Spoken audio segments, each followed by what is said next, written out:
You are now listening to the podcast for geeks and the stuff they love, where each week we'll talk about everything from anime to movies, games, and prop collecting with the people who create and love it. I'm Jeremy. I'm Vince. I'm James. And this is your Geek Fix. You know, one of the things that I thought we kind of cover is fan art and being able to sell fan art and also being able to do things that are fan based things. It's kind of a big deal right now in between news that's out there and then just plain old the question of what's okay to do and what's not. Technically this is fan art. Technically what we're even doing right now is usually fan based. We use clips and stuff now and then. I try to get permission all the times, but I mean, like with our Pip-Boy videos or Ghostbusters or things like that, we're doing something that is our version of that thing, which pays an homage to it, and then at the same time, I mean, it's true, we can also make money from it, and so then the question comes, well, at what point are we crossing over that line of anything that would be copyright concerns or that would be problematic, right? The whole fair use situation. Yeah, fair use. Fair use is always the big question. There's as far as a legal definition, truth be told, it to a certain extent it does go through, and I mean you can almost bullet point it. These are the things that are okay or allowed. Back in the day when I was going to school, actually, I also did part of my schooling was also to be able to teach, and so they actually have a legal ethical thing you have to take, and they go through and they tell you these are the things that are considered free use, which was, when it comes to education, are a majority of things. So if you're doing something that's educational, it's okay. I think at one point in time we talked about the stamps. You remember the stamp where they made the stamp from the United States made a stamp of the Statue of Liberty that later on they found out was actually not picture of the Statue of Liberty, but someone in Las Vegas and got sued, and the artist won, and won a lot of money for it, right? So it's like, well, gee, what is it that's allowed? We're talking about part of the title to this, Dead My Little Ponies. I thought of that because if you go to a conference, or at least all the conferences I've gone to, it's one of the categories that's out there is, of course, the My Little Pony thing. Yeah. But there's a lot of artists that make basically not like zombie versions, but like cutaway, like My Little Ponies without skin, stuff like that they're selling, and clearly probably without the My Little Pony moniker like on branding, it, allowing them to do it. Yeah. So, but at the same time, for whatever reason, right. I mean, how many conferences? Now you've gone to conferences. You've bought art from conferences, right? Yep. I got someone put my walls up here. Did you? Okay. I mean, so do you know much about like how much of that was official and how much of it might not have been? In my case, at least, the stuff that I've got on my walls is completely unofficial. Like, it's from people that have just really enjoyed the show or the anime or whatever, and they've just decided to take their time and create art. Yeah. Like actual official stuff, I'll like on my shelf. I'm sure I have something, but at this point in time, I think it's mostly just like fan art and fan things that people that really enjoy the material, just making the most out of what they can to try and show their passion for whatever it may be. Oh yeah. I think some of the art that I've seen at conferences has been, I mean, it's unique and it's cool. And at the same time, I also like crossover stuff a lot. You can see that also a lot when you go to conferences. You can see the, I don't know, give me two things that you could combine. Gravity Falls and Over the Garden Wall. Oh, there you go. I like that. That's a good mashup.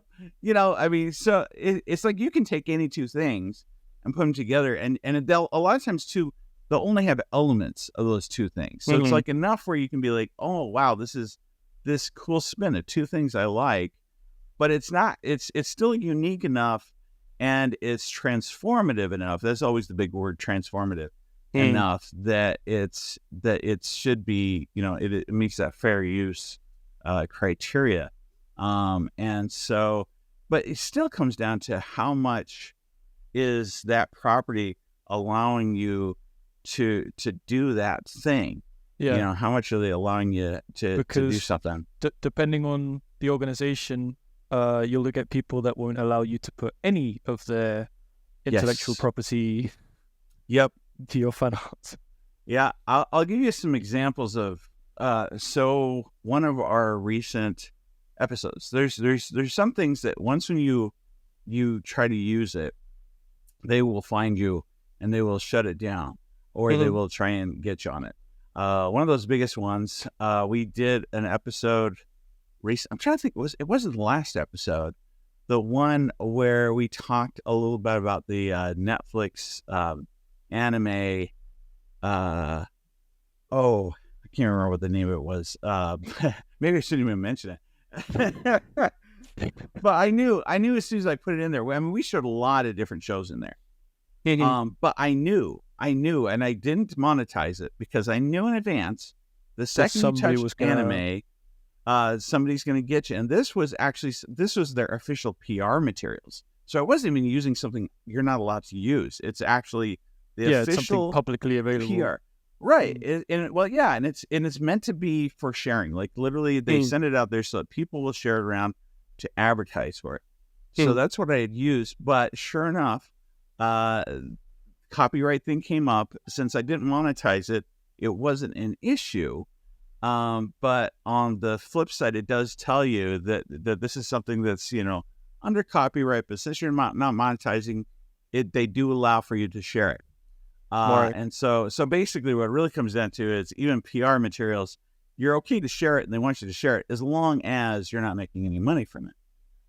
And for some YouTubers, I mean, quite a few of the ones that actually I follow, that's been a problem because, there's a lot of people that review anime, even in small snippets. I mean, or go over things. Yeah. I get the summary ones where you're basically giving away the story. That's really why a lot of the Japanese companies are upset about these things, is they don't want you giving away everything, and they don't want you basically letting people see the show for free. Although sometimes that's the best way to show it. It's like reaction channels. Were really shut down because of just that as well. Yep. Because yet that's a big part of YouTube. The reaction section, and then also what do you call those? The kind of summaries where you can watch a whole series in like 30 minutes. Oh yeah, no, but I personally enjoy those just because, like, for example, if let's say One Piece, if you're watching the whole of One Piece and it's been, I don't know, months since you last saw an episode, you need some sort of catch up. So it's either watching the whole thing over again, which is impossible, or it's watching something like that. Well, some arcs, getting through some arcs is almost impossible. Hey, look at that! It's Vinz. Wait, you don't have any sound. Yeah, I do. Oh, there you do. So we were just talking about copyright stuff. But basically, if you do anime in any form, in any level, that's going to happen. In fact, that includes I did a Studio Ghibli. I made this. Yeah, you guys ever saw this, right? Yeah, after I gave away one to Chris, I made a more thorough one that, like, let's see if it lights up still. It does. Nice. Anyway, I was afraid I was going to get nailed because if there's somebody that's done this, anyone that makes anything, the Studio Ghibli or Ghibli, however you want to say it, they will go after you. Automatically under the spotlight. Yeah. It's they don't. I don't know. They don't like people making things that aren't theirs. In fact, one of my favorite things that I got to interact with, we've talked on here before about Oculus when the first versions before they released it to the public, you were able to go on if you had the Oculus and you could see free programs that people were doing. and James got disconnected. Yeah. But yeah, they had on the Oculus. There's an artist that made made it where you could go inside of Totoro. Let's see here. Which ones did he had? He had Spirited Away, and he had Howl's Moving Castle. So you're literally in the world, and it looked exactly like it did inside the animation. So same style and everything. Like you really felt like you were there. And you could, when Totoro comes walking up next to you and gets the umbrella from you and things, you get the scale. You feel like you were there. But, of course, it wasn't official. And he even reached out to and offered to give it to them to use, for example, at their, the theme park that they have out in Japan. And they told them they wanted to remove it and remove everything from it. He wasn't making money from it, nothing like that. And they were looking at suing him and everything. And, he was a big fan, he was happy to take it all down. I was sad because this was something such a shame. Really cool. Yeah. In fact, I actually still have it on my computer. I'd like to show clips of it, but literally, I'm afraid to show anything that relates to that. We don't make a ton of money from these, or actually much of any, and so I don't mind turning off that switch so we can show clips of things usually, but when it comes to Studio Ghibli, unfortunately, they're pretty aggressive about this stuff. Actually, now that I think about it, I did show a clip one time of the 3D animation that Studio Ghibli did, which was, if you haven't seen it, Earwig, and I forget what it was called, but here it is. Get out there. But are you also aware of? I mean, in case you haven't heard, Nintendo has gone pretty aggressively after people that have any level of gameplay, use, art, even lately, in relation to their products. Are you aware that Nintendo put Bowser in jail? Actually, not just jail, prison, right? Yeah. Nope. Yeah. Vinz knew And this. also, enlighten me. Yeah, and they also put Bowser in charge. This Bowser in charge. Yeah, their CEO, I believe, is called Bowser now. Oh, really? Oh, They yes. also have a Bowser for the CEO. Yeah. I mean, in this particular story, not so much the CEO one, but the one that got in trouble. Honestly, I'm not saying that what he did was good. In fact, it was bad. He should have gotten in trouble. In all truth, it's just the level at which they went after him. Basically, they had a hack. I think was it for the Switch? I can't remember now. I think it was for the Switch. They came up with the hack as something you'd plug into it. It would allow you to run some of your own games and things like that, which they sold it as it would be like a development tool, even though it's very obviously so you could get games for free or do some other things. He was part of Team Executor, which is a hacking group. Yeah. Right. And I think he was in where was he? The Dominican Republic or something at the time, or the Philippines, when they caught him and then extradited him back to the U.S. to stand trial and things. And I think he's just recently been released for good behavior. But at the same time, also because of his medical conditions. Oh, is that part of it? He's kind of a big guy and stuff. But he was also he wasn't in like a hardcore prison either. We're talking white collar prisons, so like they have tennis courts and stuff like that. I don't think it was too bad. But on the flip side, the weather's nice as well. Yeah. So I mean, probably more of a resort than it is a prison, but still, that makes sense. But as you might be aware, recently they've been getting more and more aggressive against like YouTubers, going after YouTubers, shutting them down completely. Easily, if they had enough videos, if they had 3 videos that were out there, they were getting them 3 strikes and getting those channels shut down. And this is like little kids that have like a viewership of like 4 people. Like Massive Damage, for example. Oh, did they go after you? No. Well, that's what I wanted to say. You have more viewers of that.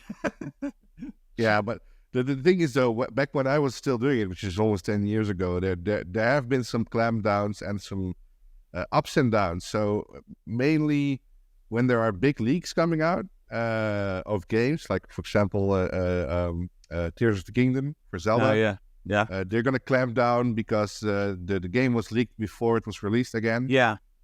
So they're gonna go hard on whoever is involved, and then there is some side some collateral damage, so to say, due to those practices. But when I was doing Massive Damage, they were all also going after streamers and all that kind of stuff.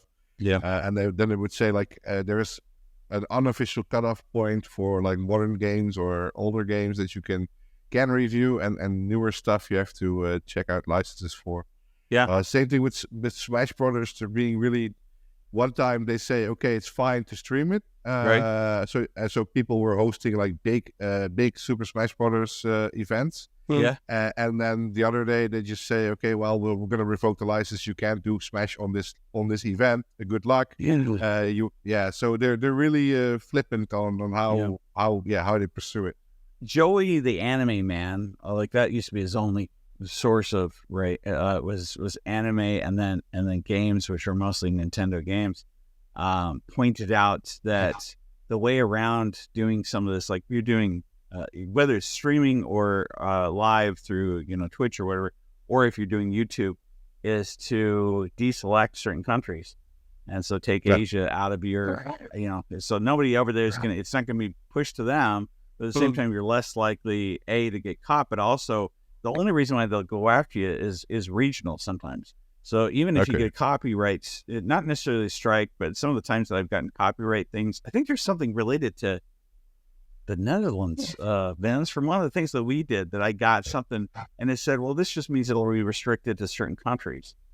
And so I meant that, where they were showing it was only in certain countries, but they can show it in some other ones. Was it when I shouted farts in Dutch? That's what it was. That was Yeah, I don't remember. I can't remember what the exact thing was, but at the same time, those kinds of things come up. There's certain franchises that have always used to be really supportive of fan things, and there's some that still are. I was afraid when I did the Pip-Boy movies, the little short things that we did, which literally I took screenshots of some things from Fallout 76 and Fallout 4, and then I recreated them using the real things, the real world things. And it was technically, I technically tweaked it. It was technically my own, but it looked the same. It was obviously Fallout. I mean, we had Mr. Handy come in and things like that. And in my initial videos, I was concerned. Of course, eventually, I actually worked with Bethesda. I actually got work with the artists. I was like, you think this is going to be a problem? Fallout's pretty easy going. Again, like this example right here, I think this is pretty safe. They will even comment when they go to conferences and they see the people that have made different things. They'll even comment positively about it. At least right now. You never know. It's not really their big IP, right? Yeah. But there's some things where they can be. They can also flip flop though. I mean, Nintendo used to be supportive too. Here's one that I found was interesting. I mean, because forever, it's been, I thought, was one of the biggest supports to fans, was Star Trek. So for years, I mean, people not only were making fan-based stuff. I mean, fan films of Star Trek and fan videos have been like a well-known thing. Since the 80s or 60s. Oh, yeah. Galaxy Quest made fun of it a little bit, where they like rented. He thought he was being rented to do a little shot, and so somebody's and the Orville perfected it. And Orville definitely. Yeah, they did. So that's next generation, totally. You know what I mean? But at the same time, so Star Trek, it had all these fan films that were major, getting more and more major, and they were hiring the real actors. You can go online still find plenty of these videos of fan films that star a majority even of the actors, the actual actors for those different franchises. And and there was one in particular that really, now I'm forgetting the name of it, but they were very popular. They'd made an amazing movie. It was kind of a short movie, and then they did a Kickstarter basically to try and raise funds to make a larger movie, a full-length film. And they built a full set, and they for $100,000 $something, which is pretty good. And then they had a lot of the stars from the different Star Trek movies and TV shows that were in it. They were in the first one. They were willing to be in the second one, things like that. And as they were in production, suddenly Paramount came through and sued them to shut it down. And then Paramount released a new standard that no actors are allowed to be in any fan films from here on out. And that people are not supposed to make anything that is Star Trek anymore, because it's Star Trek XNR was the one in 2015. That's the one. Yep, that's it. Yep. It's huge. Looked it up for you. You can still go see I think they actually won portions of this. They still got part of it done. I mean, it does look like an actual film and things, I'll admit. But their concern was, naturally, I mean, Star Trek is pretty much, Paramount Plus is just Star Trek for the most part. You know, I mean, they have so many Star Trek things that are coming out right now. They're trying to release things, and what they literally said was they don't want people getting confused with non-canon stuff, or with, you know, things that aren't being supported by it. And so they want to remove all elements. And that means you can't use ships, you can't use stars, you can't use all these different things. Well, and they're being pretty lenient. If I look at it, they say fan-made productions must be original stories that must be short, less than 30 minutes. Oh yeah, that's the other for a thing. single storyline. Actors and creative talent must be amateurs. They cannot be compensated for their work, nor be previous employees of official Star Trek productions. Yeah. They must be non-commercial, and you are allowed to fundraise up to $50,000. Yep. But which isn't much for doing something, I guess. No. But the distribution of fan-made works must be on a no-cost basis and must not generate revenue. Yeah. You can't use bootleg props. You must be family-friendly, so no nudity, profanity, etc. And it must have a disclaimer. So I think it's you know. So they're also attacking the porn industry. Yeah. But the fun thing is, I was looking at the wiki page for Star Trek fan productions, and there were also some parodies, and one of them was called Star Trek versus the 60s Batman. Oh, wow. Yeah. And it's a 3-part episode that crossovers the crew of the Enterprise in 1967 to encounter Batman and Robin. Yeah. And it's found on YouTube, apparently. So well, I mean, you look at it, what's funny is even Star Trek, for example, Star Wars and Star Trek have snuck in each other's stuff to pay homage to each other. So, like, you go into the the big battle in The Last Jedi or something, where they snuck in... Rogue One. Was it Rogue One, where they snuck in one of the ships from Star Trek? And then in Star Trek, they snuck in the Millennium Falcon. It's one of their episodes. I mean, so... I mean, these things happen. I guess the big kind of summary of this is, if you know, I think it just if you're going to do something, be aware of what you can literally get away with, but also be aware that things could change, I guess, at any time. You know. But also, I mean, it's a bit of a how do you say it? It's like a catcher's can. Catch-22. Catch-22. Yeah. No, like think before you act. No, I don't know. Let me just. Okay. I don't know what it's called. Vinz is getting his English down. Yeah.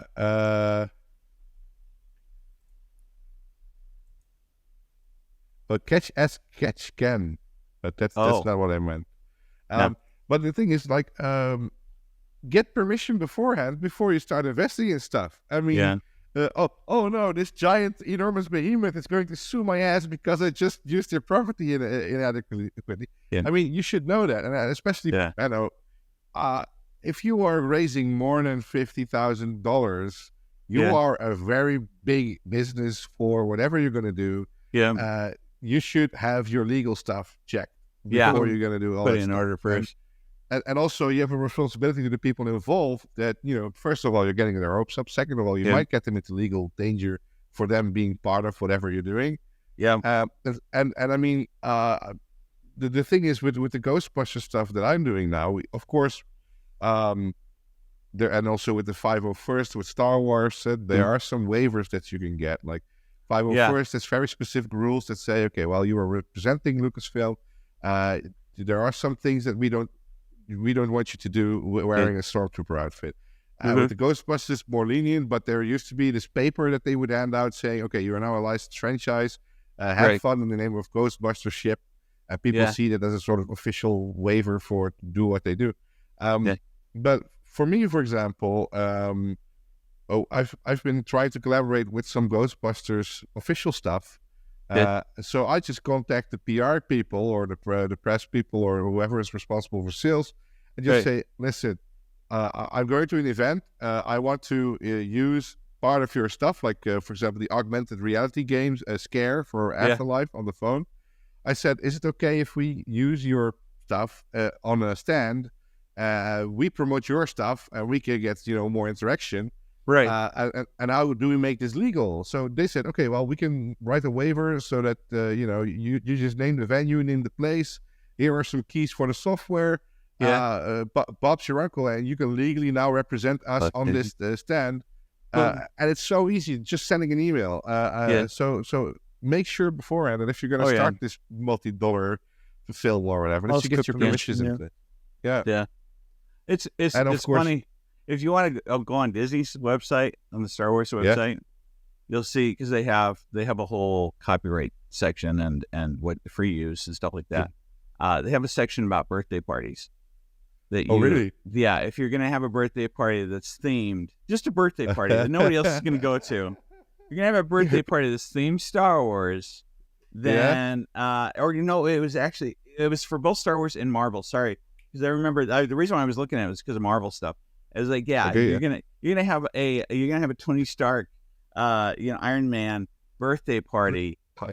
Just keep in mind that these are the items you're allowed to use, and then you also need to pay your $50 fee to allow you to have that birthday party.